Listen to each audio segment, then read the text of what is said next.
आपके वर्तमान में किए गए कर्म से आपका भाग्य सुनिश्चित होता है। जो आज आप कर रहे हैं वही आपका कल के लिए भाग्य है। तो भाग्य बना कहाँ से? हमारे वर्तमान के क्रियाकलाप से बना। जो हमने किया आज किसी के साथ, अच्छा या बुरा, वही कल के लिए हमारा भाग्य है। भाग्य के निर्माता भी हम स्वयं ही हैं। अब आपने किसी की गोली मार के हत्या कर दी तो आपका भाग्य गलत हो जाएगा।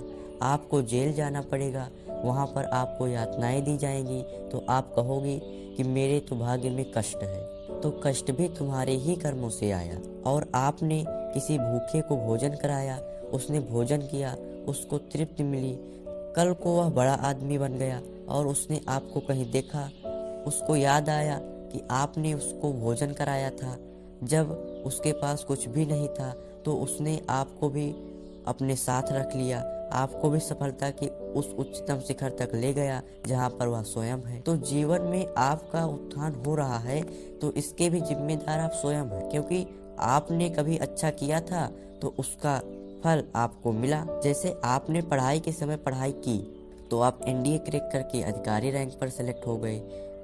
तो आपने समय पर पढ़ाई की तो आपको उसका फल मिला।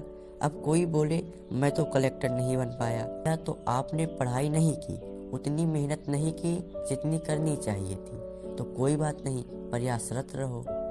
तो हमारे वर्तमान में किए हुए कार्य ही हमारे भविष्य का निर्माण करेंगे।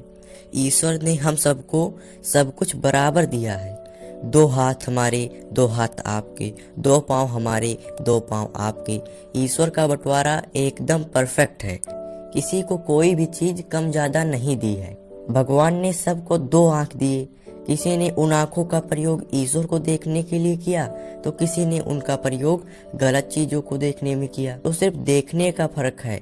आंखें तो ईश्वर ने सबको दी है, मायने यह रखता है कि आप देख क्या रहे हैं। भगवान ने पाँव सबको दिया। कोई इस पाँव से चलकर अयोध्या धाम जाता है तो कोई शराब की दुकान पर जाता है। तो भगवान सबको सब कुछ दिया है, लेकिन मायने ये रखता है कि आप उसका उपयोग किस प्रकार से कर रहे हैं। भगवान ने हाथ, पाँव और आँखों के साथ सभी लोगों को, किसी को 100, किसी को 80, किसी को 120 वर्ष का समय भी दिया है।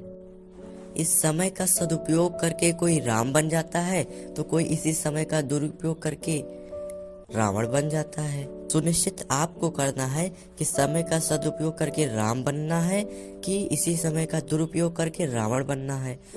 ईश्वर ने आप सबको सब कुछ बराबर दिया है। ईश्वर की दृष्टि में सभी समान है। संगत का व्यक्ति के जीवन में विशेष महत्व है। संगत अच्छी होगी तो विजय आपकी है, संगत बुरी होगी तो पराजय आपकी है। संगत बहुत मायने रखती है, सलाहकार बहुत मायने रखते हैं। गुरु सबको बनाने चाहिए क्योंकि गुरु सलाहकार है। गुरु का अर्थ होता है आपके अज्ञान के अंधकार को मिटाए। गुरु का मतलब होता है जो आपको सही मार्ग दिखाए। सही मार्गदर्शक का नाम गुरु होता है, इसलिए बिना गुरु के सही मार्गदर्शन हो ही नहीं सकता। इसलिए जीवन में गुरु बनाना जरूरी होता है। गुरु का मार्गदर्शन आपके जीवन को सफल बनाता है। ध्रुव को नारद जी जैसे गुरु मिल गए तो ध्रुव का जीवन सफल हो गया। रावण को सही गुरु नहीं मिल पाए। शंकर जी मिले भी थे गुरु के रूप में। शंकर जी रावण के गुरु थे, लेकिन उसने अपने गुरु की बात नहीं मानी।